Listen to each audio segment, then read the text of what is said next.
വെള്ളില.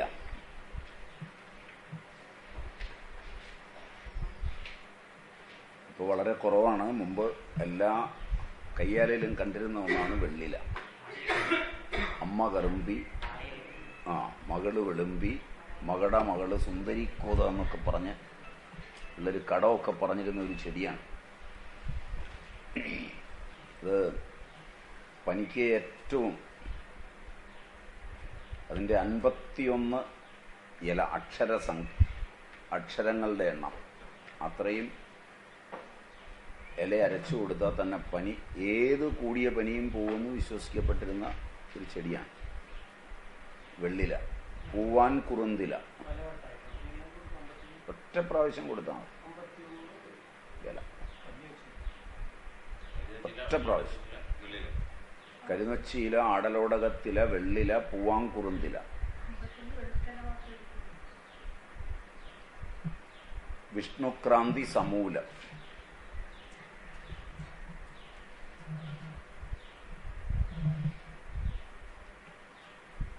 വാതക്കൊടിയില.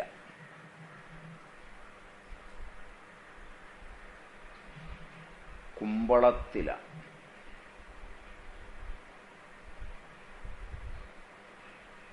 എന്നിവയുടെ നീരും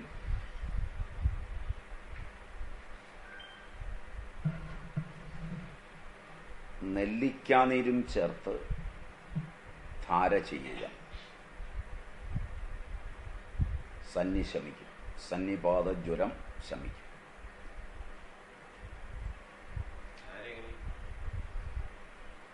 കൊരിയൊഴിക്കുക ശരീരം മൊത്തം, തലേന്നും ആകാം. മുത്തങ്ങ. അടുത്തത്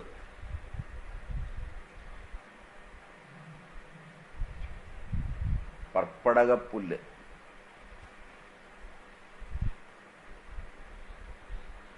വിഷ്ണുക്രാന്തി. കുരുമുളക്.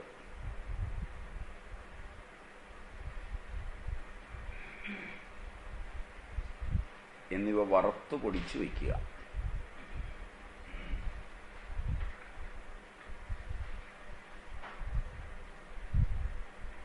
ആ ചൂർണം ചാണകം ചുട്ടെടുത്ത ഭസ്മവും കൂട്ടി യോജിപ്പിച്ച്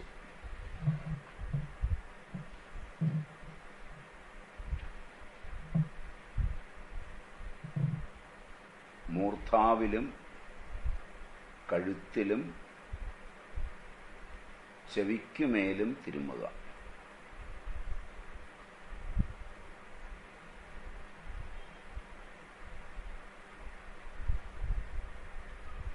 പൂക്കാത്ത കുമ്പളത്തിൻ്റെ എന്ന് പറഞ്ഞാൽ തൈക്കുമ്പളത്തിൻ്റെ നീരുകൊണ്ട് അതിന് മേൽ തടവുക. പൂക്കാത്ത കുമ്പളത്തിൻ്റെ നീരുകൊണ്ട് അതിന് മേൽ തടവുക.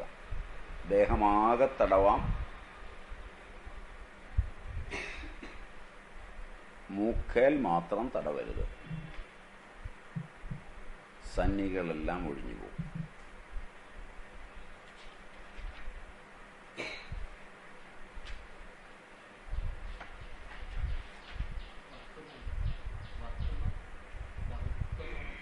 ഇത്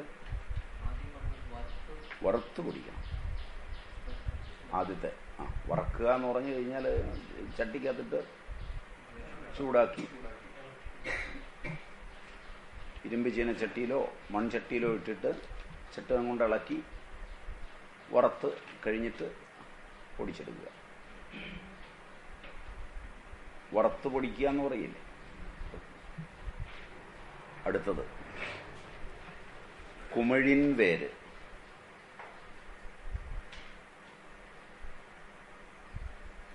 മുത്തങ്ങ.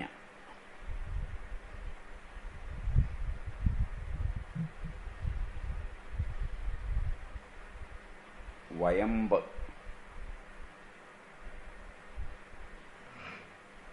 പാഠക്കിഴങ്ങ്.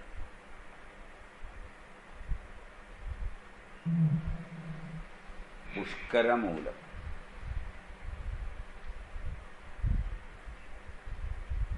അയമോദകം.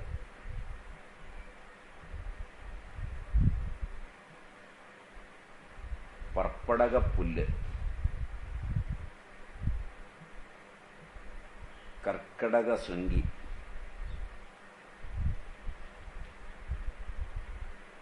കുടകപ്പാലയരി,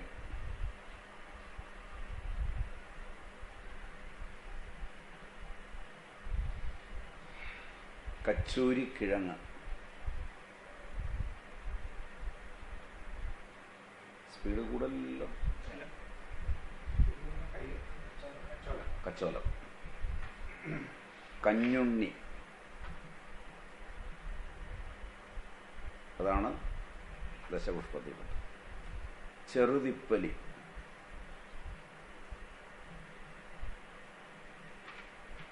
കടുകുരോഹിണി,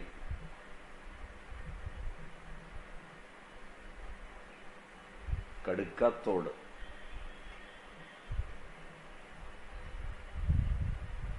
ഇരുവേലി,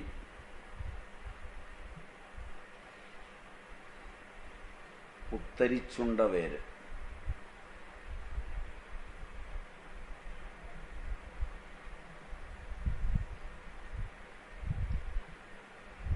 ഈ പുത്തരിച്ചുണ്ടവേരിന് പകരം കിരിയാത്തി ചേർത്താലും മതി. ചില ആളുകൾ ഉത്തരിച്ചുണ്ടവേരും കിരിയാത്തും രണ്ടും ചേർക്കണമെന്നും അഭിപ്രായപ്പെട്ടിട്ടുണ്ട്. രണ്ടും ചേർക്കാറുമുണ്ട്. വേര് സമൂലം ചേർത്താലും നല്ലതാണ്, കുഴപ്പമില്ല. ചെറുതേക്കിൻ വേര്,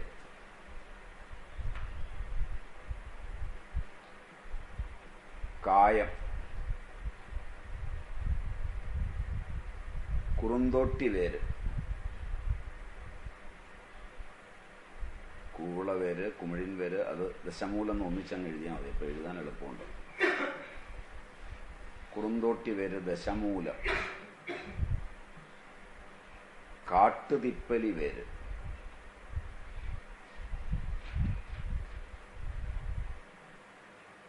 കഷായം വെച്ച്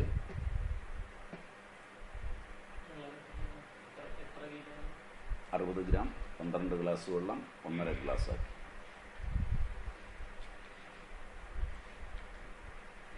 കായവും ഇഞ്ചിനീരും ചേർത്ത് കഴിക്കുക. സന്നിപാത ജ്വരത്തില് അത്യുത്തമമായ ഔഷധമാണെന്ന് മാത്രമല്ല, ഇതുകൊണ്ട് സന്നിപാത ഉപദ്രവമായി വന്നിട്ടുള്ള അനേകം രോഗങ്ങൾ മാറും. ഉദാഹരണത്തിന് ഗളഗണ്ഡം, ഗണ്ഡമാല, സ്വരഭേദം, ഒച്ചയടപ്പ്,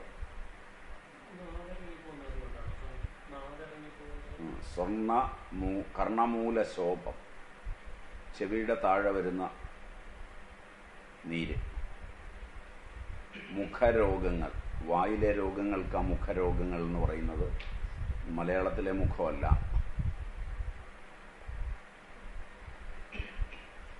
കഫവാത ജ്വരം,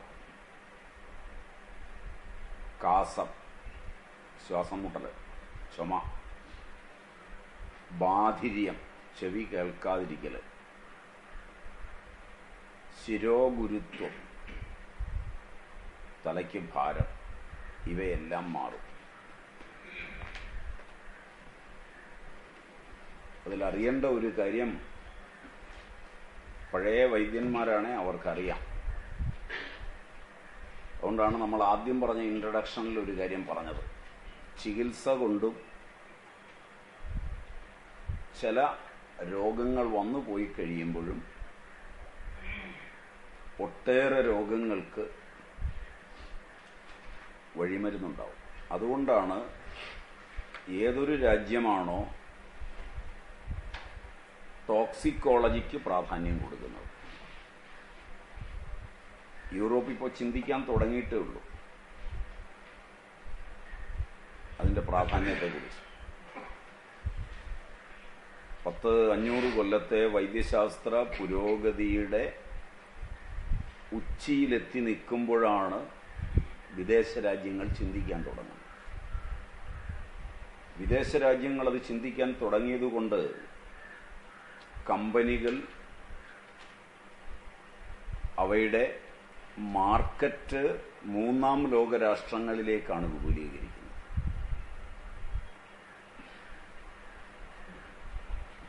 പ്രമുഖ വിദേശ കമ്പനികൾക്കൊന്നും വികസിത രാജ്യങ്ങളിൽ മാർക്കറ്റില്ല.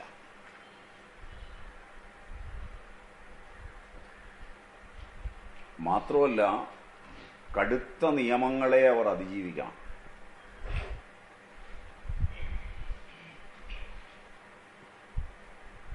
വ്യാവസായിക അടിത്തറയിൽ വൈദ്യശാസ്ത്രം പഠിക്കുന്നതിന് പോലും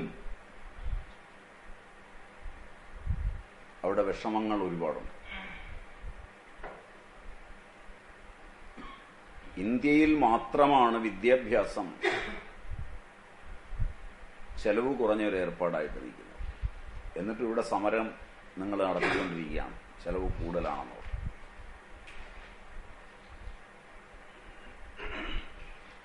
ചെലവേറുമ്പോൾ വിദ്യാഭ്യാസത്തിന്റെ മൗലികതയും മൂല്യവും നഷ്ടപ്പെടും.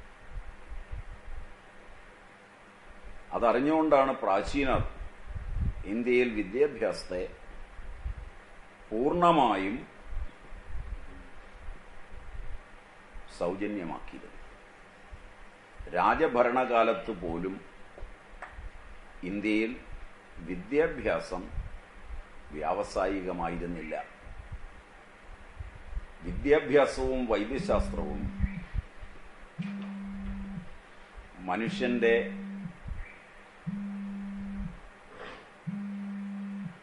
ആവശ്യങ്ങളോട് ബന്ധപ്പെട്ടതാണ്.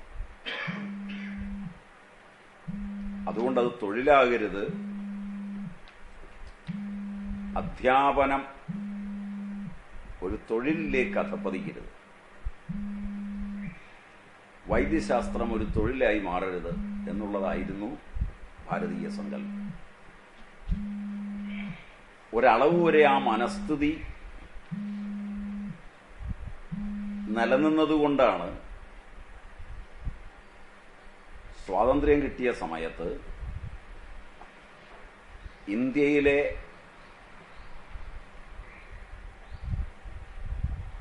സമ്പന്ന വിഭാഗങ്ങൾ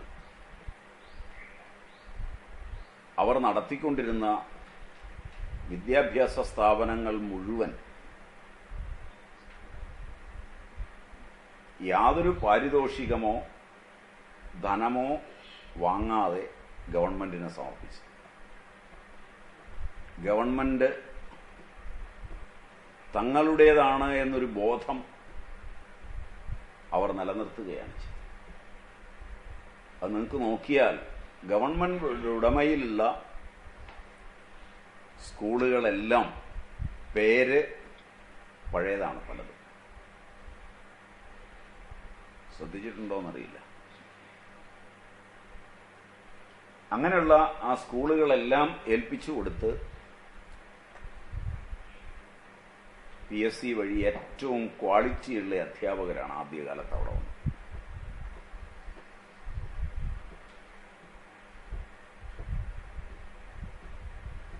കേരളത്തില്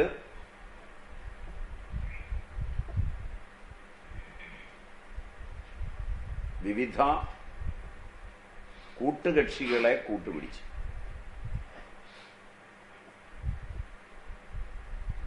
വിദ്യാഭ്യാസം കൊഴിപ്പിക്കുകയും ഭരണം കൊഴിപ്പിക്കുകയും വിദ്യാഭ്യാസ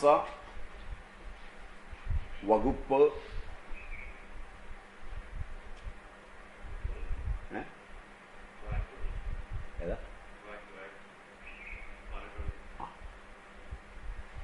അവിടെ ഓഫീസ് തുറന്നിട്ട് പ്രശാന്തനോട് പറഞ്ഞാലും മതി. ആ ഇടയില്ലേ വണ്ടി കയറ്റി നടത്തുന്ന ഇടയിൽ, ആ ഇടയിൽ വെച്ച് റെഡിയാക്കി വെക്കാൻ പറയാം. നീളത്തിൽ വേണ്ട, ഓരോന്നും സെപ്പറേറ്റ് ആയിട്ട് റെഡിയാക്കി ആ ഇടയിൽ മനു പറഞ്ഞോളൂ, സെപ്പറേറ്റ് ആയിട്ട് ആ ഇടയിൽ റെഡിയാക്കി വെക്കാൻ പറയും. ആ പാസേജ് ഇല്ലേ, ആ ഫാക്ടറിയുടെ അവിടെ മരുന്നെടുക്കുന്ന പാസേജ് ഇല്ലേ, അവിടെ റെഡിയാക്കി വെക്കാൻ പറഞ്ഞു. ഇവിടേക്ക് ഞാനങ്ങ് ഒരുമിച്ചു. അല്ലല്ല, ഫാക്ടറിയിലേക്കാണ്. കംപ്ലീറ്റ് ഫാക്ടറിയാണ്. അവിടെ ഇറക്കിയിട്ട് അവിടെ നിങ്ങൾ മരുന്നിന് വേണ്ടി വണ്ടി കൊണ്ട് നിർത്തുകയല്ലേ, ആ ഷട്ടർ അങ്ങ് പൊക്കുക. ഷട്ടർ പൊക്കിയിട്ട് അതിൻ്റെ ഉള്ളിൽ അവിടെ വെച്ച് അവരോട് സെറ്റ് ചെയ്യാൻ പറയുക. 3 അടിക്ക് സെപ്പറേറ്റ് ആയിട്ട് സെറ്റ് ചെയ്യാൻ പറയുക. ഒന്നിച്ചു കൊണ്ടുപോകണ്ട. അതായത് കാലുകൾ 4 എണ്ണത്തിൽ 3 അടിയുടെ ഇതിട്ട് സെപ്പറേറ്റ് ആയിട്ട് സെറ്റ് ചെയ്യാൻ പറയും. അവർ പറയും അത് നമുക്ക് ലാഭം സെപ്പറേറ്റ് അല്ല, ഒന്നിച്ചാണെന്ന് പറയും. അത് നമുക്ക് പിന്നെ എടുത്തുകൊണ്ട് പോകണേ മുഴുവൻ കഴിക്കണം. അത് വേണ്ട. സെറ്റ് ചെയ്യാം.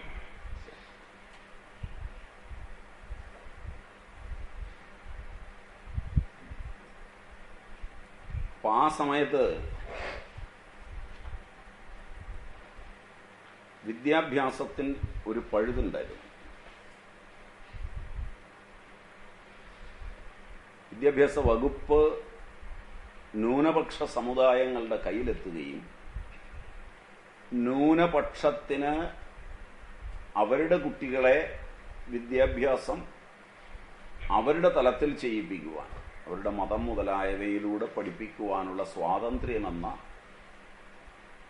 മറവിൽ ന്യൂനപക്ഷത്തിൻ്റെ എന്ന പേരിൽ സ്ഥാപനങ്ങൾ ആവിർഭവിക്കുകയാണ്. അത് ഇന്ത്യയിൽ ഉണ്ടാക്കിയ അപകടം, ഇനി ഉണ്ടാകാൻ പോകുന്ന അപകടം ചെറുതൊന്നുമല്ല. അതേക്കുറിച്ച് നമ്മുടെ ബുദ്ധിജീവികളോ ഭരണാധികാരികളോ സാമൂഹ്യ പ്രവർത്തകരോ ചിന്തിച്ചില്ല. എല്ലാ പൗരന്മാരും സമന്മാരാണെന്ന് പറയുകയും അതേ അവസരത്തിൽ കുട്ടികളുടെ കാര്യമാണ്,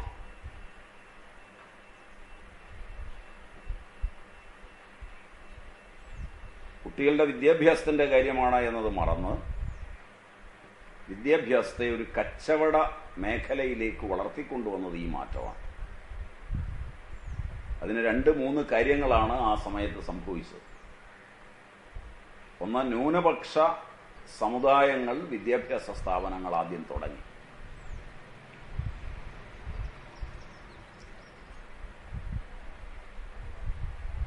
ഗവൺമെന്റ് ശമ്പളം കൊടുക്കുക, സ്ഥാപനത്തിന്റെ ഓണർ മുതലാളിയായിരിക്കുക, അവിടെ നിയമിക്കുന്ന അധ്യാപകനോട് ഭീമമായ പൈസ മേടിക്കാൻ പറ്റുക. ഇങ്ങനെ വന്നപ്പോ ഭൂരിപക്ഷ സമുദായത്തിലെ ജാതി സംഘടനകളും പ്രബലങ്ങളായവ വിദ്യാഭ്യാസ കച്ചവടത്തിലേക്ക് വന്നു. പിന്നീട് മാറി മാറി വന്ന ഗവൺമെന്റുകൾ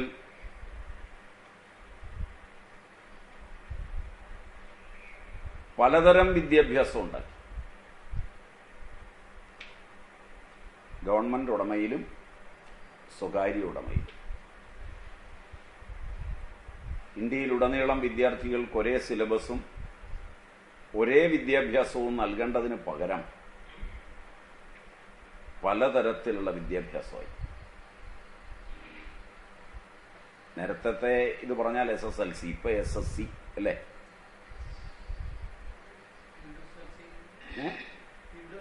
അതുകൂടാതെ സെൻട്രൽ സിലബസ്, CBSE, നവോദയ,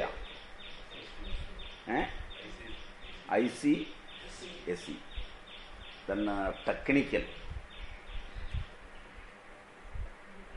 അങ്ങനെ ഒരെണ്ണമുണ്ട്.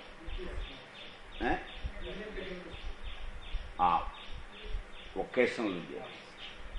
ഇങ്ങനെ ഒരുപാട് തരത്തിൽ വിദ്യാർത്ഥികളെ വകതിരിച്ച് പഠിപ്പിക്കുന്ന സമ്പ്രദായങ്ങളുണ്ട്. പലപ്പോഴും ക്വാളിഫിക്കേഷനേക്കാൾ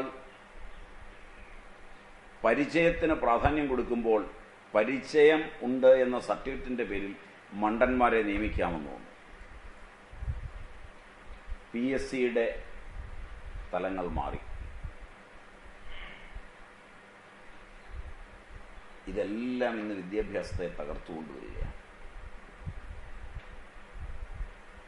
ഇതിന്റെ ഫലമായി ഓൾ ഇന്ത്യ ബേസിൽ ഭൂരിപക്ഷ സമുദായ സംഘടനകൾ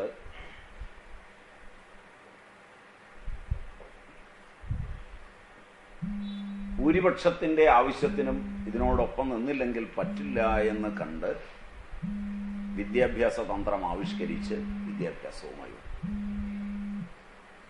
ബുദ്ധിജീവികൾ ഒരു ഭാഗത്ത് അതിനെ എതിർക്കുകയും ഇതിനെ ശ്ലാഘിക്കുകയും ചെയ്യുന്ന അവസ്ഥ വന്നപ്പോഴാണ് ജനം ഭൂരിപക്ഷ സംഘടനകളോടൊപ്പം പോകാൻ തുടങ്ങിയിരിക്കുന്നത്.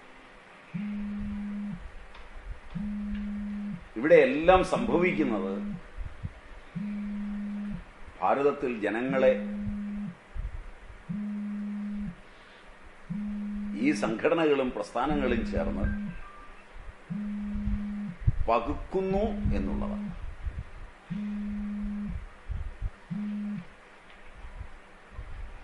ഇവയെല്ലാം അപകടമാണെന്ന് കാണണം. അല്ലാതെ ഏതെങ്കിലും ഒന്ന് നല്ലതും ഒന്ന് മോശവും ആണെന്ന് കാണരുത്. ഇത് മുഴുവൻ ഉണ്ടാക്കിയത്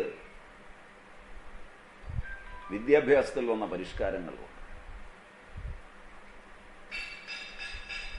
അപ്പോൾ വിദ്യാഭ്യാസവും വൈദ്യശാസ്ത്രവും വളരെ ചിന്തിച്ചാ പോയി.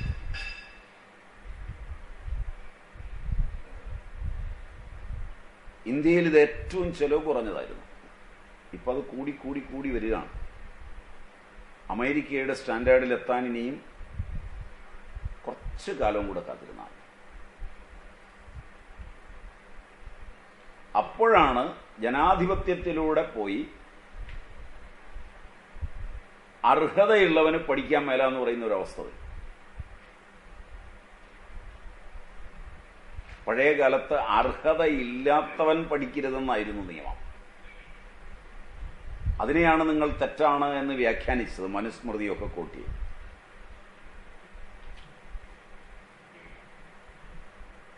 എല്ലാവർക്കും പറ്റിയതല്ല വിദ്യാഭ്യാസം. 10 വയസ്സിൽ വീട്ടിൽ തന്നെ ചിട്ടി നടത്തി അച്ഛൻ്റെ കയ്യിൽ നിന്നും അമ്മയുടെ കയ്യിൽ നിന്നും അയലോക്കംകാരൻ്റെ കയ്യിൽ നിന്നും പൈസ മേടിച്ച് പണം ഉണ്ടാക്കാൻ ശ്രമിക്കുന്നവനെ സ്കൂളിൽ കൊണ്ടിരുത്തിയാൽ അവൻ പഠിക്കില്ല. അവൻ സ്കൂളിൽ പോവാതിരിക്കണം. അവനെ സ്കൂളിൽ കയറ്റാതിരുന്നാൽ മാത്രമേ വിദ്യാഭ്യാസത്തിന് മാന്യതയുണ്ടാവൂ. അതാണ് പ്രാചീനൻ പറഞ്ഞത്. ആധുനികൻ പറഞ്ഞത് അവനാണ് പഠിക്കേണ്ടത്. അതുകൊണ്ടാണ് ഇയർ ഡ്രം പൊട്ടിപ്പോകുമ്പോഴും കാല് തല്ലി ഒടിക്കുമ്പോഴും ഒക്കെ കോടതികളും മറ്റുള്ളതുമെല്ലാം തല്ലി ഒടിച്ചവന് വേണ്ടി വാദിച്ച് അവനെ സ്കൂളിൽ പഠിപ്പിക്കണമെന്നുള്ള നിയമത്തിലേക്ക് വരുന്നത്. അതുകൊണ്ടാണ് റാഗിങ്ങും ബഹളങ്ങളും ഒക്കെ നടക്കുന്നത്.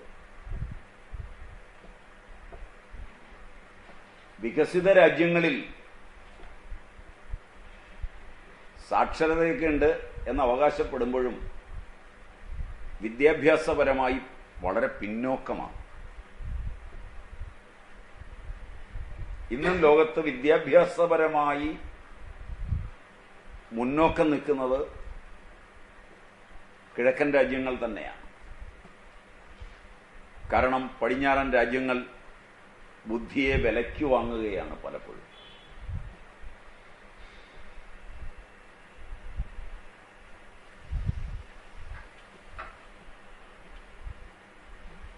അതാണ് സത്യം.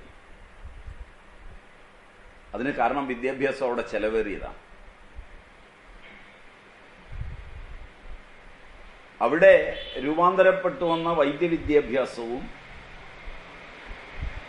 മറ്റും സംവത്സരങ്ങളിലൂടെ കടന്നുപോയപ്പോൾ അതിൽ നിന്ന് തന്നെ അനേക രോഗങ്ങൾ ഉണ്ടായിട്ടുണ്ട്. അതുകൊണ്ടാണ് വൈദ്യവിദ്യാഭ്യാസം കുറ്റമറ്റതാകുന്നത്.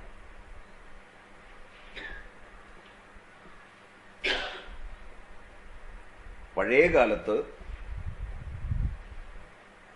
ഭാരതം എടുത്തു നോക്കിയാൽ പാർശ്വഫലങ്ങളിലൂടെ വരുന്ന രോഗങ്ങൾ ഭാരതത്തിൽ ഇല്ലായിരുന്നു.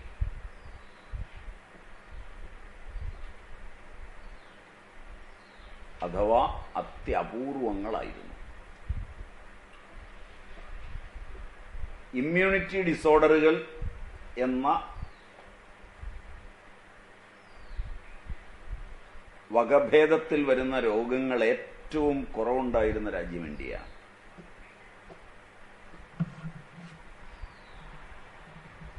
ഇന്ത്യയുടെയും ചൈനയുടെയും ജനസംഖ്യയ്ക്ക് കാരണവും ഒരളവ് വരെതായിരുന്നു.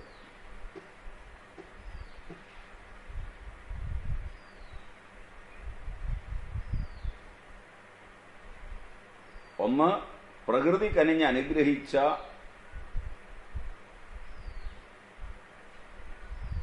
സൂര്യപ്രകാശം, ശുദ്ധജലം, ഇവയൊക്കെ വേണ്ടത്ര. ഇതിൽ ആരോഗ്യത്തിൽ ഏറ്റവും പ്രധാനമാണ് സൂര്യപ്രകാശം. ട്രോപ്പിക്കൽ ക്ലൈമറ്റ് നമുക്കത് വരദാനമായി തന്നതാണ്.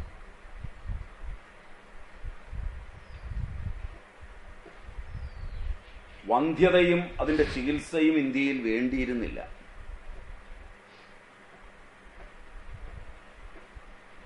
ആരോഗ്യമുള്ള ശരീരവും ആരോഗ്യമുള്ള മനസ്സും അതുകൊണ്ടുണ്ടായി.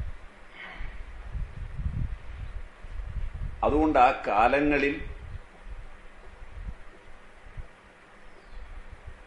നിയമനിർമ്മാണം കൊണ്ട് സ്ത്രീ പുരുഷന്മാരെ വരിഞ്ഞു മുറുകേണ്ടി വന്നില്ല. ശരീരത്തിന് ആരോഗ്യം കുറയുകയും മനസ്സ് വികാരോജ്വലമാവുകയും ചെയ്യുമ്പോഴാണ് സ്ത്രീ പുരുഷ ബന്ധങ്ങൾ വികലമാകുന്നത്. ആരോഗ്യമുള്ള പുരുഷൻ മാത്രമാണ്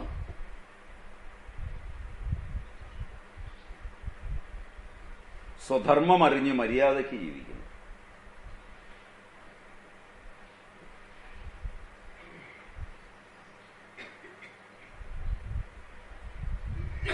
നിയന്ത്രിത രീതിയിൽ ജീവിച്ച ഇന്ത്യൻ ജീവിതമാണെന്നുണ്ടായിരുന്നു. എന്നിട്ടും ജനസംഖ്യ വർദ്ധിക്കുകയാണ്.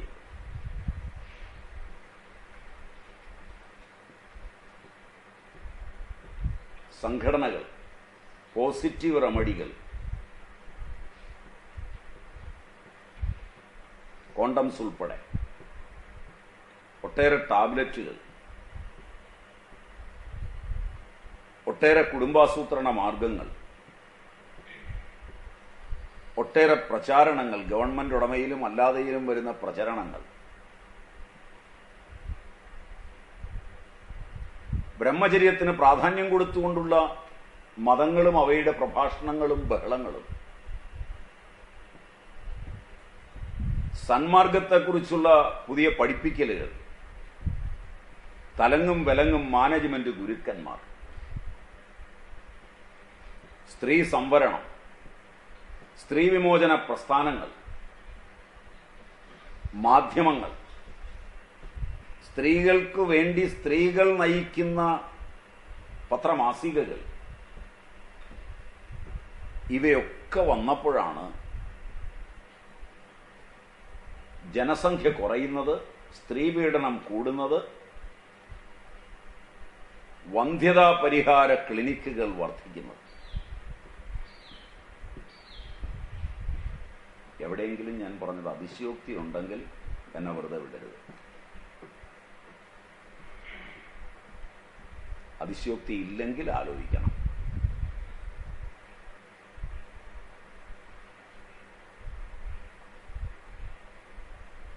ലൈംഗികത ഒരു വ്യവസായമായി വളർന്നു കഴിഞ്ഞപ്പോൾ ജനസംഖ്യ കുറയുന്നു.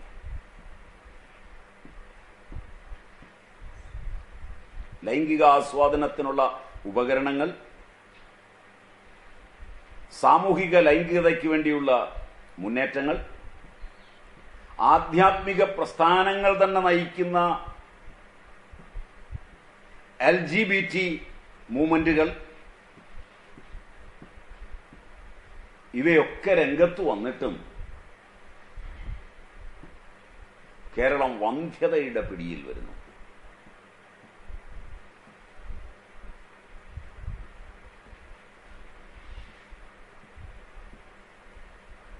പ്രാചീന ജീവിതത്തിനും പ്രാചീന ആചാരങ്ങൾക്കും പ്രാചീന വൈദ്യശാസ്ത്രത്തിനും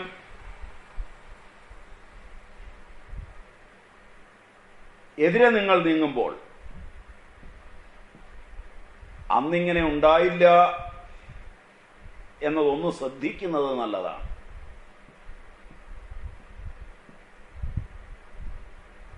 ഒരുവൻ അവന്റെ ചരിത്രത്തിൽ നിന്ന് പലതും പഠിക്കാനുണ്ടാവും. അതിനെ നിഷേധിച്ചെല്ലാം അറിഞ്ഞുവെന്ന് അഭിമാനിക്കുന്ന ആധുനികതയോട് പൊരുത്തപ്പെട്ടു പോകുന്ന നിങ്ങൾക്ക് എവിടെയെങ്കിലും തെറ്റുപറ്റിയോ എന്ന് അന്വേഷിക്കുന്നതെങ്കിലും മിതമായ ഭാഷയിൽ നല്ലതാണ്. ആലോചിച്ചിട്ട് തെറ്റുപറ്റിയില്ല എന്ന് കണ്ടെത്തിയാൽ നന്ന്. ആലോചിക്കാതെ ഞങ്ങൾ ശരിയിലാണെന്ന് ആക്രോശിക്കുന്നത് വിഡ്ഢിത്തമാകാതിരുന്നാൽ കൊള്ളാം.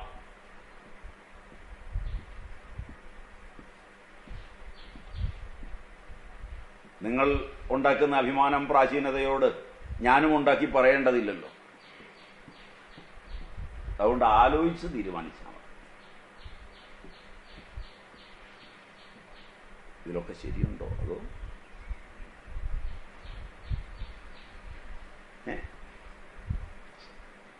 ഇല്ല, അല്പമെങ്കിലും ശരിയുണ്ടോ? ലോകത്ത് സെക്സിനെ ഏറ്റവും അധികം വ്യാവസായികമായി ഉപയോഗിച്ചത് യൂറോപ്യൻ രാജ്യങ്ങളാണ്. ജനസംഖ്യ ഏറ്റവും കുറവോടെയാണ്. ലൈംഗിക ജീവിതത്തെ പവിത്രമായ സങ്കല്പങ്ങളോടുകൂടി ഉപയോഗിച്ച രാജ്യങ്ങളിലൊന്നാണ് ഇന്ത്യ.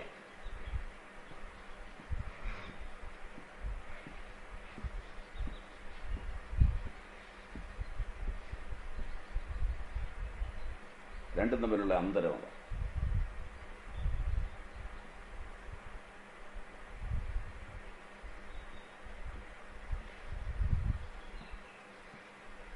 ഇന്ന് വളരെ അഭിമാനത്തോടെ നിങ്ങൾ പറയുന്നത്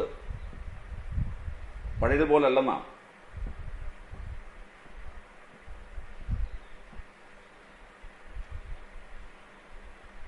വ്യാവസായികമായതിനെ കൊണ്ടുപോകാൻ താല്പര്യമുള്ളവർ പലപ്പോഴും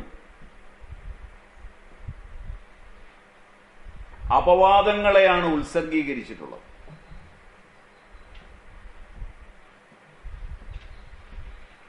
അപവാദ ഉത്സർഗനം എന്നുള്ളത് എക്സെപ്ഷനെ ജനറലൈസ് ചെയ്യുക. അതാണ് എനിക്ക് നിങ്ങൾക്ക് മനസ്സിലാകുന്ന ഭാഷ.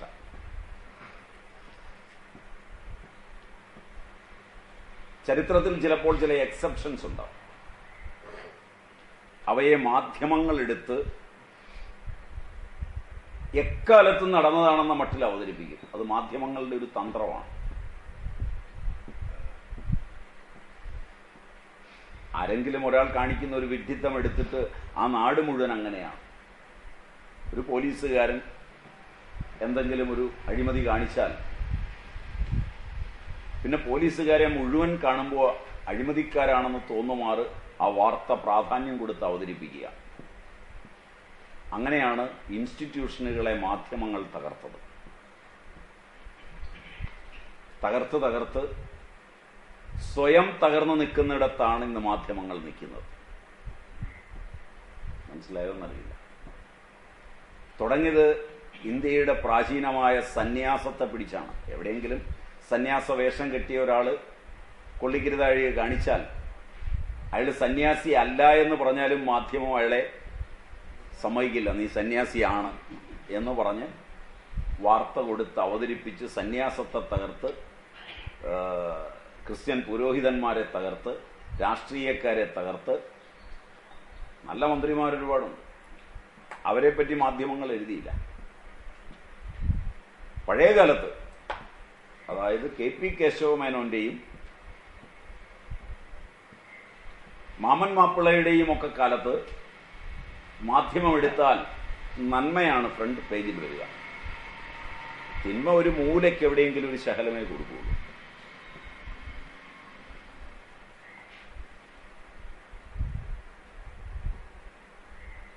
ആദ്യകാല ഇന്ത്യൻ സിനിമകൾ എടുത്താൽ അതിലെ നായകനിൽ വില്ലനി ഉണ്ടാവില്ല. ഏറ്റവും കൂടുതൽ അങ്ങനെ അഭിനയിച്ചിട്ടുള്ള ഒരാൾ തെലുങ്ക് നടനാണ്, രാജ്കുമാർ. അങ്ങനെയാണെന്ന് തോന്നുന്നു അദ്ദേഹത്തിന്റെ പേര്. തട്ടിക്കൊണ്ടുപോയി. കന്നഡ, സോറി, തെലുങ്കല്ല, കന്നഡ. തട്ടിക്കൊണ്ടുപോയി. രാജാ മയൂരവർമ്മ പോലുള്ള ഫിലിം. അതൊക്കെ കുട്ടികൾക്കും മറ്റും നല്ല ആശയം കൊടുക്കുന്ന തരത്തിൽ അല്പം പോലും വില്ലനി നായകനിൽ ഉണ്ടായിരുന്നില്ല. മനസ്സ് അത് സ്വീകരിക്കുമെന്നുള്ളതുകൊണ്ട്. പിന്നീട് വന്ന സിനിമകൾ എടുത്തു നോക്കിയാൽ, മോഹൻലാൽ, മമ്മൂട്ടി മുതലായവർ നോക്കിയാൽ, ജനങ്ങളെ വില്ലനിയുടെ നായകത്വമാണ് കാണിച്ചത്. നിങ്ങൾക്ക് മനസ്സിലാവുമോന്നറിയില്ല. നായക റോളുകളിൽ വന്നത് വില്ലന്മാരാണ്. അതുകൊണ്ട് ജനങ്ങളുടെ മനസ്സിലേക്ക് വില്ലനി കടന്നുകൂടാനും ഹിംസ കടന്നുകൂടാനും ഇടയായി. ഇതുപോലെ മാധ്യമങ്ങൾ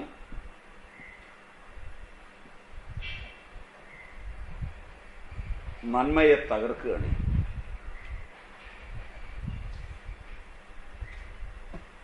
അക്കൂട്ടത്തിൽപ്പെട്ട എക്സെപ്ഷൻസ് ഉണ്ടായിട്ടുണ്ട്.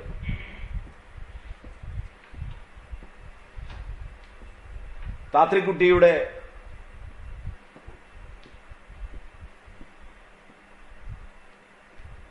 സ്മാർത്ഥ വിചാരവുമൊക്കെ ആ പട്ടികയിൽപ്പെടുന്നതാണ്.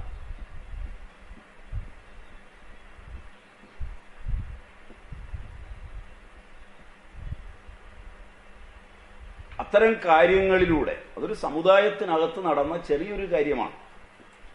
ആ സമുദായത്തിലെ എല്ലാ സ്ത്രീകളെയും സ്മാർത്ഥ വിചാരം ചെയ്തിരുന്നില്ല.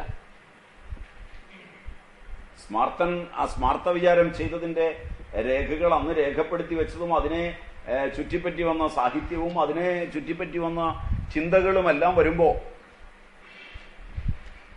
അത്തരം കാര്യങ്ങൾക്ക് പ്രാധാന്യം കൊടുത്തപ്പോൾ സദാചാരബോധം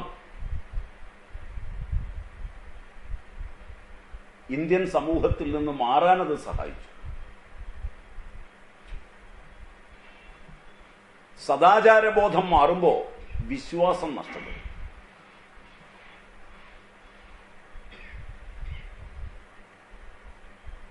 സദാചാരബോധം പോകുമ്പോൾ മാരക ലൈംഗിക രോഗങ്ങൾ ഉണ്ടാവും.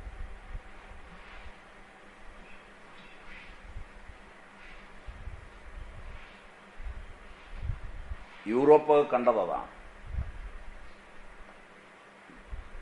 ഇതൊക്കെ ചിന്തിച്ചാൽ മാത്രമേ മനസ്സിലാവൂ. കയ്യടി വാങ്ങിക്കാൻ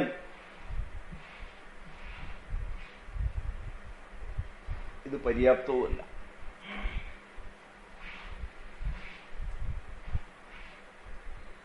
താത്തിക്കുട്ടിയുടെ കഥയുമൊക്കെ വച്ചുകൊണ്ട് ഇന്ത്യൻ യുവതലമുറയിലെ മുന്നേറ്റം സകല സദാചാര മൂല്യങ്ങൾക്കും അതീതമായി പോവുകയാണ്.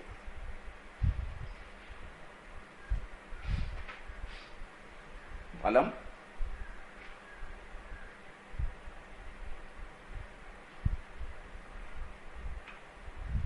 പലതരത്തിലുള്ള രോഗങ്ങൾക്കും പ്രശ്നങ്ങൾക്കുമൊക്കെ അത് കാരണമായി. അതുകൊണ്ട് സമഗ്രമായി ചിന്തിച്ചാലേ അത് നിങ്ങൾക്ക് മനസ്സിലാവും.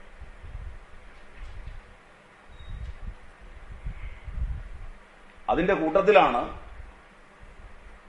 അത്തരം രംഗങ്ങളിൽ ഉണ്ടാകുന്ന ഔഷധങ്ങൾ. വന്ധ്യത, അനേകം ഇമ്മ്യൂണിറ്റി ഡിസോർഡറുകൾ, പ്രതിരോധശേഷി തകർക്കുന്ന ഔഷധങ്ങൾ. ചികിത്സയിൽ ഏറ്റവും പ്രധാനപ്പെട്ടതാണ് ഒരുവന്റെ പ്രതിരോധശേഷി, രോഗപ്രതിരോധശേഷി.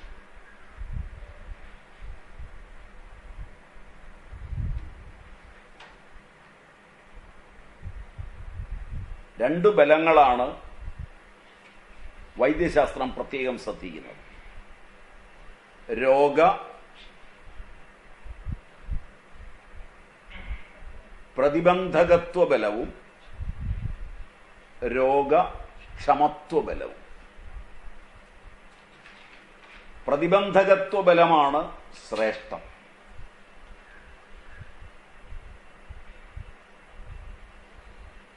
ക്ഷമത്വബലം ഒളിഞ്ഞിരിക്കുന്ന ഒരു അപകടം കൂടിയാണ്.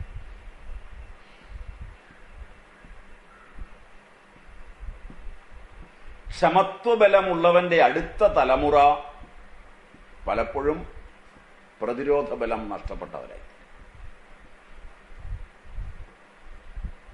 Adaptation power and resistance power. Adaptation power എന്നാണ് പറയുക ക്ഷമത്വബലത്തിൽ. ഒരു രോഗത്തിന്റെ വൈറസ്, അമീബ, ബാക്ടീരിയ, അതിനെ താങ്ങാൻ കരുത്തുണ്ടാവുക.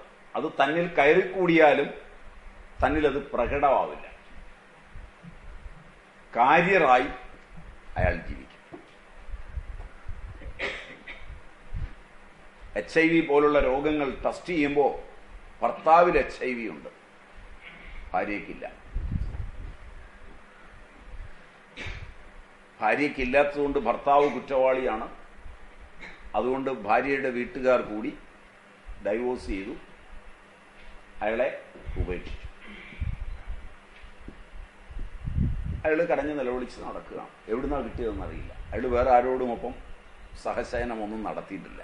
പക്ഷേ പേരുദോഷമായേക്കാം. തിരിച്ചും ഭാര്യ ഗർഭിണിയായി പ്രസവത്തിന് കൊണ്ടുപോയപ്പോൾ അവർക്ക് HIV ആണ്. ഉടനെ തന്നെ ഭർത്താവിനെ വിളിച്ചു, ടെസ്റ്റ് ചെയ്തു, ഇല്ല. ഉടനെ ഭർത്താവിൻ്റെ വീട്ടുകാർ പറഞ്ഞു ആ സ്ത്രീ ശരിയല്ല. കാരണം എന്താണെന്ന് വെച്ചാൽ കുട്ടി ഇയാളുടേത് പോലുമല്ല. എൻ്റെ കാരണം എന്താണെന്ന് വെച്ചാൽ അയാൾക്കില്ല, ഡൈവോഴ്സ്. ഇത് കഴിഞ്ഞ് അവർ രണ്ടാമത് വിവാഹം കഴിച്ചപ്പോഴും ആ സ്ത്രീ വിവാഹം കഴിച്ച പുരുഷന് വന്നു. അല്ലെങ്കിൽ ആദ്യത്തെ കേസിലാണെങ്കിൽ സ്ത്രീക്ക് വന്നു, പുരുഷന് വന്നു, സ്ത്രീക്ക് വന്നു, പുരുഷനില്ല. അപ്പൊ അവരൊരു കാരിയറാണ്, അവരിൽ പ്രകടമല്ല. ഇത് വൈദ്യശാസ്ത്രത്തിന്റെ അന്തർനിഹിത തലങ്ങളിലൂടെ പോകുന്നവർക്കേ മനസ്സിലാവൂ ഇങ്ങനെ സംഭവിക്കുന്നു. അതുകൊണ്ടാണ് വൈദ്യശാസ്ത്രത്തെയും സാമൂഹിക ശാസ്ത്രത്തെയും ഒക്കെ നല്ലപോലെ തിരിച്ചറിഞ്ഞ് പഠിച്ചിട്ട് വേണം മുന്നേറാൻ. പലപ്പോഴും മാധ്യമങ്ങൾ വൈദ്യശാസ്ത്രത്തിന്റെ അടിസ്ഥാന തത്വങ്ങളെ മാറ്റിവെച്ചുകൊണ്ടാണ് വികാരോജ്വലമായി അവിടുത്തെ വിഷയങ്ങളെ അവതരിപ്പിക്കുന്നത്, ജനങ്ങളുടെ ശ്രദ്ധയിലേക്ക് കൊണ്ടുവരുന്നത്. ഇത് പലപ്പോഴും അപകടകരമാണ്. അപ്പൊ ഈ പ്രതിബന്ധകത്വ ബലവും പ്രതിരോധ ബലവും ക്ഷമത്വബലവും ചികിത്സ കൊണ്ട് നഷ്ടപ്പെടാം. അതുകൊണ്ടൊരു വൈദ്യൻ അവശ്യം അറിഞ്ഞിരിക്കേണ്ടത് ബലത്തെക്കുറിച്ചാണ്. അയാൾ കൊടുക്കുന്ന ഔഷധങ്ങൾ എങ്ങനെ ബലത്തെ ബാധിക്കും.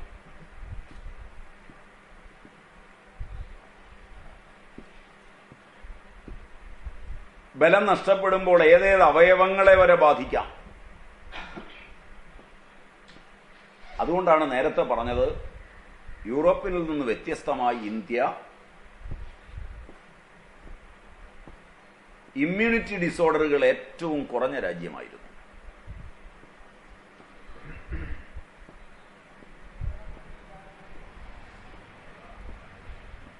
അതിന് കാരണം ഭക്ഷണം കഴിക്കുമ്പോൾ വരെ പഥ്യാപഥ്യങ്ങൾ ഇന്ത്യക്കാർ പ്രത്യേകം ശ്രദ്ധിച്ചു. ആയുർവേദത്തിന്റെ ഏറ്റവും വിപുലമായ പഠനം ടോക്സിക്കോളജിയാണ്. ആധുനിക വൈദ്യശാസ്ത്രം ടോക്സിക്കോളജിയെ പരിഗണിക്കാൻ തുടങ്ങിയിട്ടേ ഉള്ളൂ എന്നാണ് എന്റെ ധാരണ.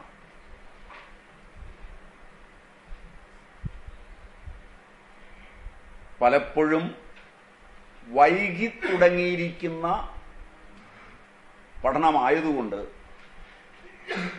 പ്രയോഗത്തിലത് സാധുവാവുകയില്ല. എങ്ങനെയെന്നാൽ സൈക്കോളജിയുടെ വളർച്ച വില്യം ജെയിംസിനോടുകൂടി ആരംഭിക്കുകയും ഫ്രോയിഡ്, ആഡ്ലർ, യങ്,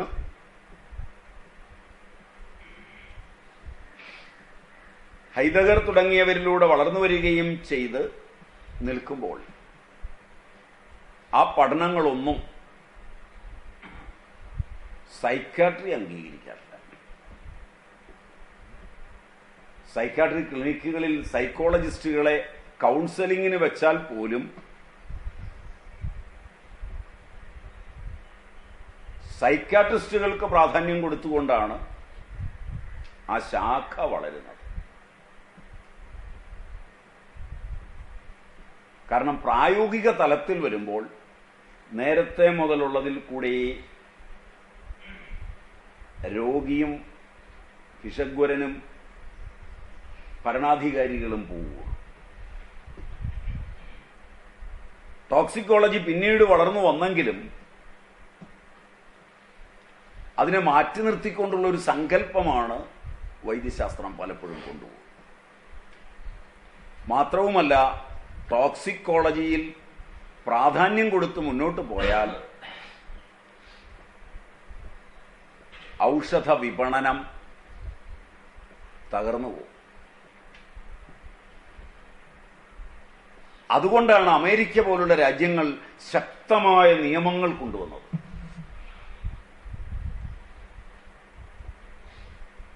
അതുകൊണ്ടാണ് അമേരിക്കയിലും മറ്റും ഉത്തരാധുനികതയുടെ കാലഘട്ടത്തിലെ ഭിഷഗ്വരന്മാർ ടോക്സിക്കോളജി അറിയാത്ത നിങ്ങളുടെ ഭിഷഗ്വരൻ നിങ്ങളുടെ അന്തകനാണ് എന്ന പേരിൽ പുസ്തകങ്ങൾ രചിച്ചത്.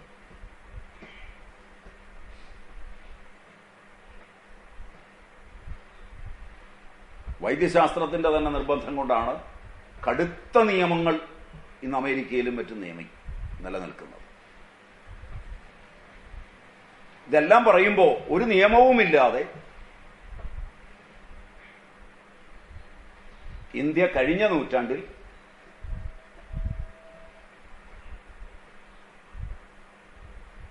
ഇമ്മ്യൂണിറ്റി ഡിസോർഡറുകൾ ഇല്ലാത്ത രാജ്യമായി നിലനിന്നു എന്നുള്ളതാണ്. ആമവാദം, SLE തുടങ്ങിയ രോഗങ്ങൾ, ക്യാൻസറിന്റെ ഏതാണ്ട് കണക്റ്റീവ് ടിഷ്യൂവുമായി ബന്ധപ്പെട്ട് വരുന്ന സർക്കോമ പോലുള്ള രോഗങ്ങൾ ഇന്ന് പെരുകുകയാണ്. തുടക്കത്തിൽ കാർസിനോമ പെരുകി വന്ന സമയത്തെ എണ്ണത്തിൽ കുറവായിരുന്ന സർക്കോമയും ടെറക്ടോമയും ഒക്കെ ഇന്ന് വളരെ പെരുകുകയാണ്. ഇതിന്റെ കാരണവും ഇതാണ്. എന്ന് തന്നെയല്ല,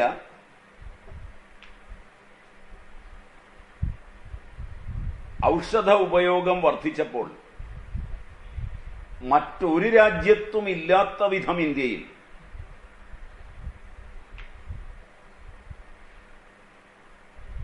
ഹൃദ്രോഗവും അർബുദവും ഒക്കെ വർദ്ധിക്കുക.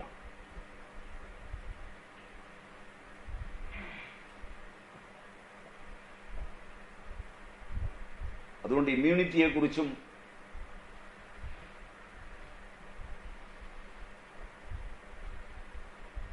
ടോക്സിക്കോളജിയെക്കുറിച്ചും ഇന്ത്യക്കാർ ആധുനിക വൈദ്യശാസ്ത്രം തലങ്ങും വിലങ്ങും ഉപയോഗിക്കുന്ന നിലയിൽ, പ്രത്യേകിച്ച് കേരളീയർ, കാരണം കേരളത്തിലാണ് ഇത് വളരെ കൂടുതലായി ഉപയോഗിക്കുന്നത്. ആകെ ഇന്ത്യൻ ജനസംഖ്യയിൽ 10% പേർ മാത്രമാണ് ആധുനിക വൈദ്യശാസ്ത്രം ഉപയോഗിക്കുന്നത്. വിദ്യാസമ്പന്നരായ അവരുടെ ഇടയിലെ കാര്യം മാത്രമാണ് ഞാൻ ഈ പറഞ്ഞത്. അത് നിങ്ങൾക്ക്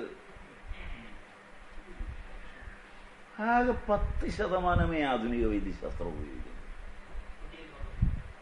ടോട്ടൽ ഇന്ത്യൻ ജനസംഖ്യ.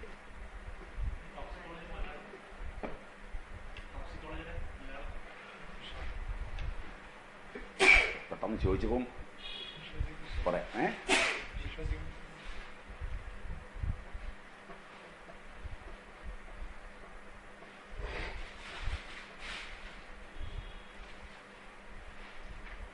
കൈവിഷം എന്നാണ് ആയുർവേദം അതിനെ പറയുന്നത്.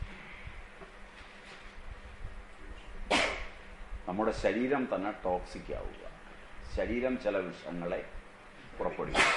അതിന് ആയുർവേദത്തിലെ ടൈം കൈവിഷം എന്നാണ്. വൈദ്യജന്യ രോഗങ്ങളെല്ലാം അക്കൂട്ടത്തിൽപ്പെടും. വൈദ്യജന്യം രണ്ടും തരത്തിലുണ്ട്. ഇപ്പോഴത്തെ വൈദ്യജന്യ രോഗം ജ്യോതിഷി, സിദ്ധൻ, വൈദ്യൻ, ആധുനിക പേര് പറഞ്ഞാൽ ആധുനിക സ്പെഷ്യലിസ്റ്റുകളായ ഡോക്ടർമാർ, ഇവരുടെ വാക്ക് തന്നെ കൈവശം ഉണ്ടാക്കുന്നു.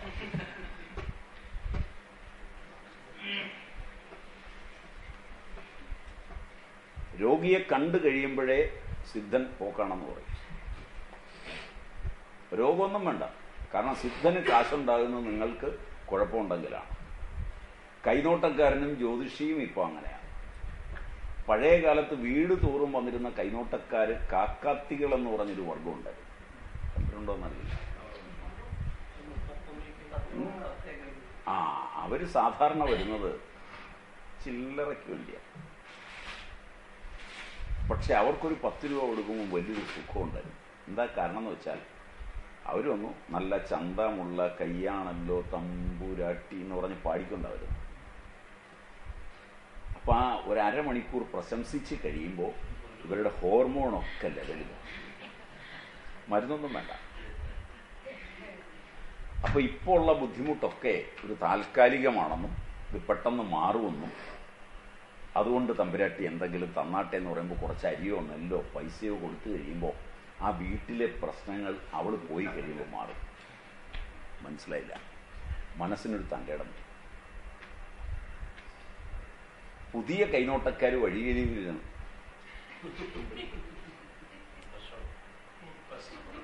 പോക്കാണല്ലോ, ആകെ ടെൻഷൻ അടിച്ചാ വരുന്നത്. അതോടെ പോക്കാണല്ലോ എന്നാ പറയുന്നത്. മനസ്സിലായില്ല? പഴയ ജ്യോതിഷികൾ, പഴയ വർഗത്തിൽപ്പെട്ട ജ്യോതിഷികൾ, തിരുവനന്തപുരത്തൊരു കൊട്ടാരം ജ്യോതിഷനുണ്ടായിരുന്നു. ഇപ്പോഴും ജീവിച്ചിരിപ്പുണ്ടെന്ന് തോന്നുന്നു. അദ്ദേഹം ഇപ്പോഴും ഈ തന്ത്രമാണ് ഉപയോഗിക്കുന്നത്. പൈസയൊന്നും കണ്ടവാനം മേടിക്കുന്ന ആളല്ല. നിങ്ങൾക്ക് ഇഷ്ടമുള്ളത് എന്തായാലും വെച്ചു കൊള്ളാൻ പറയും. അത് തന്നെ ലക്ഷങ്ങൾ വരും. പക്ഷെ അദ്ദേഹം ഒരിക്കലും നിങ്ങളോട് അപകടങ്ങൾ പറയില്ല. വലിയ പൂജകളും ഭവനങ്ങളും ഒന്നും പറയില്ല. അദ്ദേഹത്തോട് അതേക്കുറിച്ച് അങ്ങോട്ട് ചോദിച്ചാൽ വേറൊരു ജ്യോതിഷി ഇങ്ങനെ പറഞ്ഞു, നിങ്ങൾക്ക് കാശുണ്ടേ ചെയ്തോളൂ, അതൊന്നും ആവശ്യമില്ല. ഇത് വളരെ സിമ്പിളായിട്ട് മാറാവുന്ന കാര്യമുള്ളൂ. ഈശ്വരന് നിങ്ങളുടെ മനസ്സാണ് അർപ്പിക്കേണ്ടത്. മനസ്സർപ്പിക്കാതെ എന്ത് ദ്രവ്യം അർപ്പിച്ചിട്ടും കാര്യമില്ല. അതുകൊണ്ട് പോയി പ്രാർത്ഥിച്ചാൽ മാറാവുന്ന കാര്യമാണ്. പ്രാർത്ഥന കൊണ്ട് തന്നെ പറ്റില്ല എന്നുള്ളതുകൊണ്ടാണ് ഞാൻ നിങ്ങളോടൊരു പുഷ്പാഞ്ജലി അല്ലെങ്കിൽ ചെറിയ കാര്യം പറഞ്ഞത്. അതേ വേണ്ടു എന്ന് പറയുന്ന ഒരാളുണ്ട്. ആറന്മുളയിൽ ഒരാളുണ്ട്. സമീപകാലത്ത്, ഇവരൊക്കെയാണ് സമീപകാലത്ത് എണ്ണപ്പെട്ടവർ. മറ്റു പേര്, ഈ പത്രത്തിലൊക്കെ വരുന്ന പേര് കേട്ടവരെല്ലാം നിങ്ങളെന്നാ നെഗറ്റീവായി പറയുന്നവരാണ്. നെഗറ്റീവായി പറയുന്നവന്റെ അടുക്കലിരുന്നാൽ, അങ്ങനെ പറഞ്ഞില്ലെങ്കിൽ പറ്റുകയില്ലെന്ന് പറയുന്ന ആള് അങ്ങനെ കേട്ടിട്ട് പോയി ആക്സിഡന്റിൽ പെട്ടതാണ്.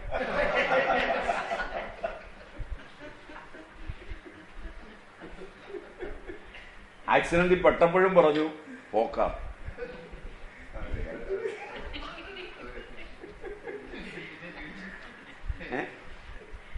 ഏതാ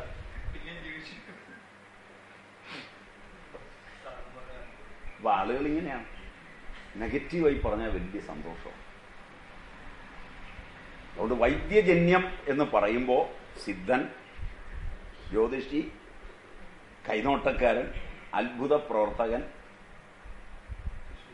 പുരോഹിതൻ, ഇവരെല്ലാം ഈ പട്ടികപ്പെടും. ഇവരുടെയൊക്കെ വാക്ക്, സ്പെഷ്യലിസ്റ്റുകളുടെ വാക്ക്. ഒന്നാമതൊരു രോഗിയെ പരിശോധിച്ച് കഴിഞ്ഞാൽ തനിക്ക് മനസ്സിലായി അയാൾക്ക് ഇന്ന രോഗങ്ങളുടെ സാധ്യത കാണുന്നു. അതിനാണ് പൂർവ്വരൂപത്തിൽ നിന്നാണത് മനസ്സിലാക്കുന്നത്. അതിൻ്റെ പ്രോഗ്നോസിസ് ശരിയായ രീതിയിൽ പഠിക്കുമ്പോൾ അയാൾക്ക് വരാൻ പോകുന്ന അപകടങ്ങൾ മുൻകൂട്ടി അറിയാം. ഒരു ബിഷപ്പ് വരണം,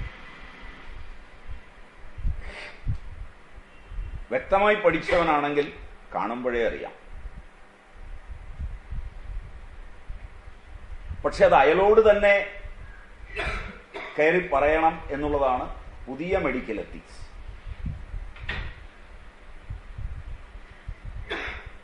ഹിപ്പോക്രാറ്റസിന്റെയും ചരകന്റെയും സുശ്രുതന്റെയും ഒക്കെ കാലത്ത് ഇതായിരുന്നില്ല എത്തിക്സ്.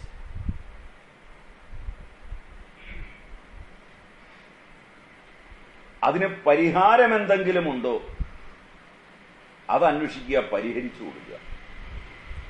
പരിഹാരമില്ലെങ്കിൽ മരിക്കുന്നവരെ അയാൾ അറിയാതെ പോകുന്നിടത്തോളം പോകട്ടെ.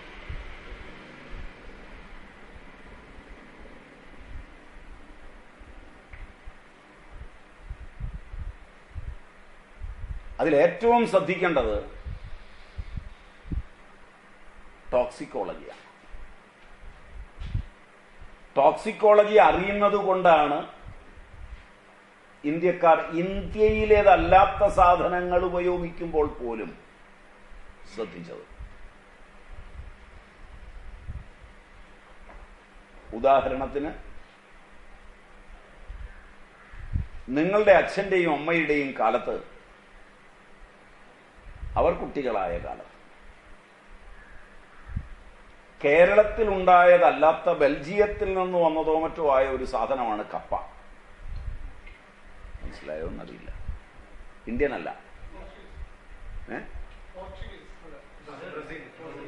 കപ്പ ബ്രസീലാണ്. അവിടെ നിന്ന് കണ്ടു തോന്നതാ. കൊണ്ടുവന്നത്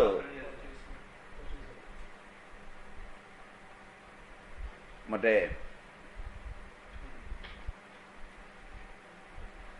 രാജാവാണ്, തിരുവിതാംകൂർ മഹാരാജാവാണ്. ചിത്തിര തിരുനാളിന് മുമ്പുള്ളയാൾ. ഇതിന്റെ പേര് ഏതാ? ഉത്രാടല്ല, വേറൊരു പേരാ. മൂലം തിരുനാൾ, ശ്രീമൂലം തിരുനാൾ. അദ്ദേഹമാണ് പ്രജാക്ഷേമ തൽപരനും സ്നേഹനിധിയുമൊക്കെ ആയിരുന്ന ഒരു രാജാവാണ്. അദ്ദേഹമാണ് വെള്ളത്തിന് ദൗർലഭ്യം വന്നപ്പം കരയുകയൊക്കെ ചെയ്ത ഒരു രാജാവായിട്ട് അറിയപ്പെടുന്നു. അദ്ദേഹമാകുന്നത്. അതുകൊണ്ട് കപ്പ തിരുവിതാംകൂറിന്റെ മുഖ്യ ഭക്ഷണമായി.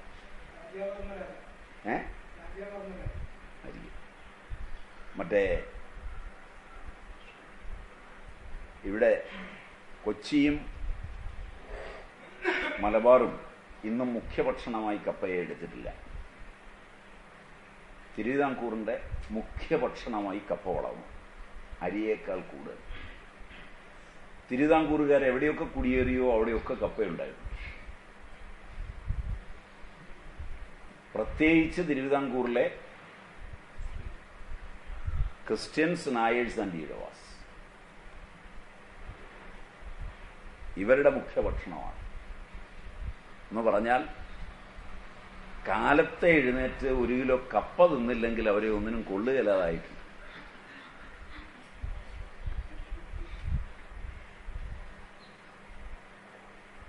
അതുകൊണ്ട് തന്നെ ഒരു കാലഘട്ടം മുതൽ വിദ്യാഭ്യാസത്തിൽ തിരുവിതാംകൂറുകാർ പിന്നോക്കവും പോയിട്ടുണ്ട്. കാരണം ഈ കപ്പ തിന്നേച്ച് ക്ലാസ്സിൽ പോയിരിക്കും, പഠിക്കാൻ പറ്റില്ല, ഉറക്കം തോന്നും.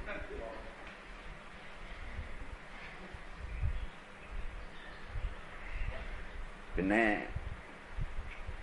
ജാതിയോടുള്ള സ്നേഹമൊക്കെ കാരണം വല്ല സിഗരറ്റ് കൂടിന്റെയും പുറകിലൊക്കെ അപ്പോയിന്റ്മെന്റ് ഓർഡർ എഴുതി കൊടുത്തൊക്കെ വല്ലയിടത്തുമൊക്കെ ജോലിയിൽ കയറി പറ്റുമെന്നല്ലാതെ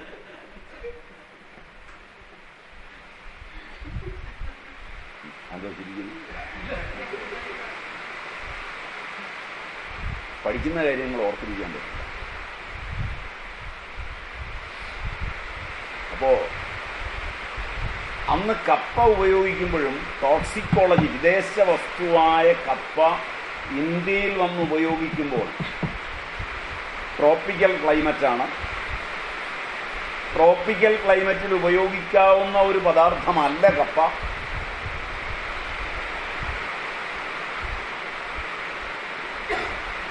കാരണം ട്രോപ്പിക്കൽ ക്ലൈമറ്റിൽ ഉഷ്ണമേഖലാ രാജ്യത്ത് ദഹന വ്യവസ്ഥ ആരോഗ്യത്തിൽ ഏറ്റവും പ്രധാനമാണ്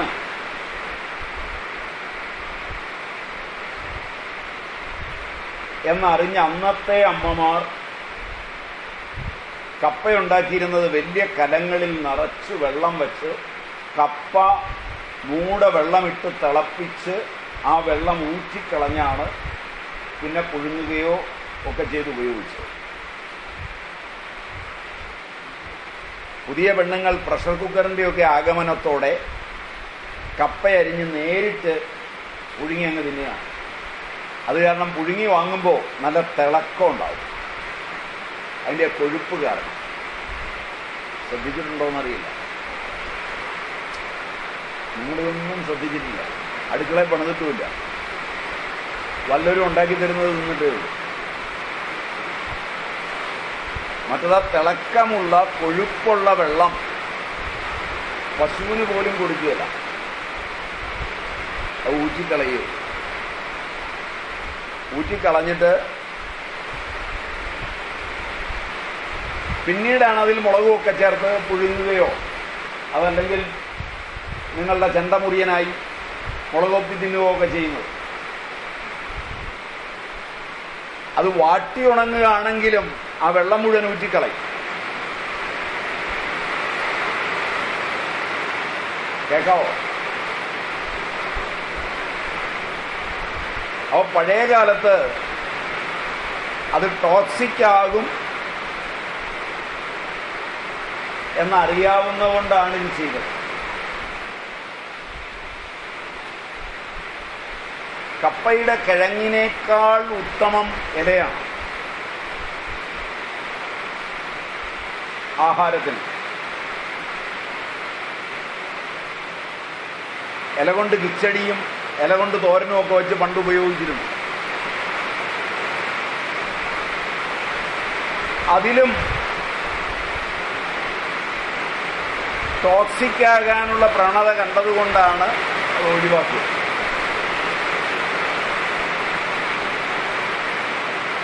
മാറിയിരുന്നാൽ ആ കസേര എടുത്തോണ്ടിങ് കയറിയിരുന്നാൽ മതി.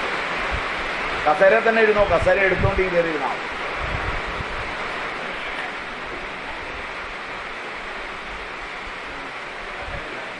കസേരയും കയറ്റിട്ടോ.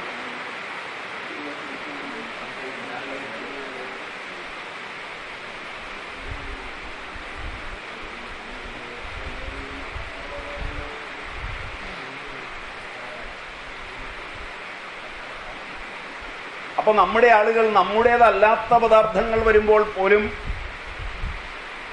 പൊതുവായുള്ള അവരുടെ വിജ്ഞാനം കൊണ്ട് ടോക്സിക്കോളജി നല്ലപോലെ അറിഞ്ഞാവും.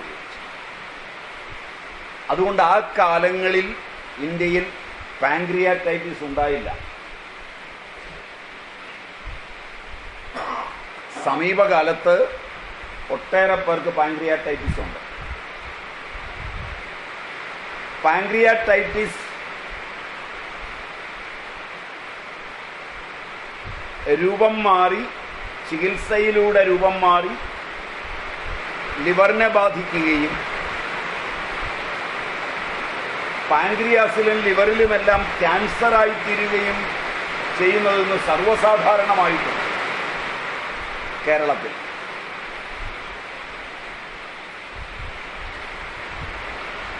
ഓരോ പദാർത്ഥത്തെ സംബന്ധിച്ചുമുള്ള ഒരു അറിവ്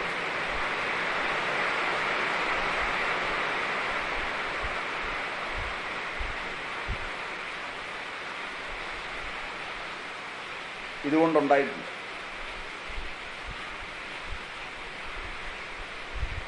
പ്രകൃതി പ്രിസർവ് ചെയ്യുന്ന ചില പദാർത്ഥങ്ങൾ, കൂണ് ഒരു ദിവസം ഉണ്ടായി പിറ്റേ ദിവസത്തേക്ക് പോകുന്ന സാധനമാണ്. കൂണുകളിൽ സ്വയമേവ ഫോർമാൽഡിഹൈഡ് രൂപാന്തരപ്പെടും.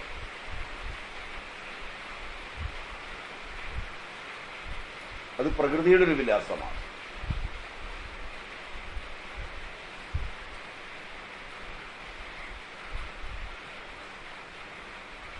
മാംസം, മത്സ്യം മുതലായവയിലൊക്കെ ഫോർമാൽഡിഹൈഡ് ചേർക്കും. നല്ല ഫോർമാൽഡിഹൈഡും അല്ല ചേർക്കുന്നത്. മെഡിക്കൽ കോളേജിലൊക്കെ ഇട്ടിരുന്ന ശവമിട്ടിരുന്ന ഫോർമാൽഡിഹൈഡ് ഊറ്റിക്കൊണ്ടുവന്നാണ് ചേർക്കുക.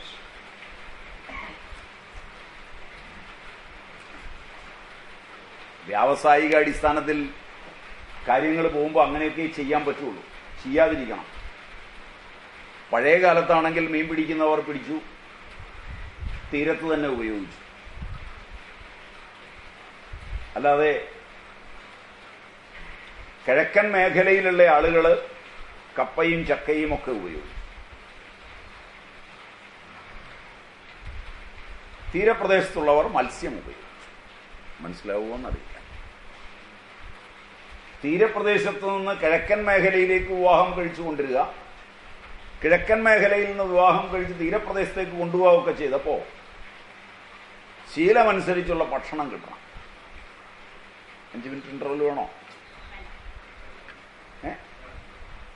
5 മിനിറ്റ് ഇന്റർവെൽ. അങ്ങനെയാണ് ഒരു 5 മിനിറ്റ് ഇന്റർവെൽ. അല്ല വെള്ളം കുടിക്കുകയൊക്കെ ചെയ്യണമെങ്കിൽ ഇതുകൊണ്ട് ഇതെന്ന് പറഞ്ഞേക്കാം.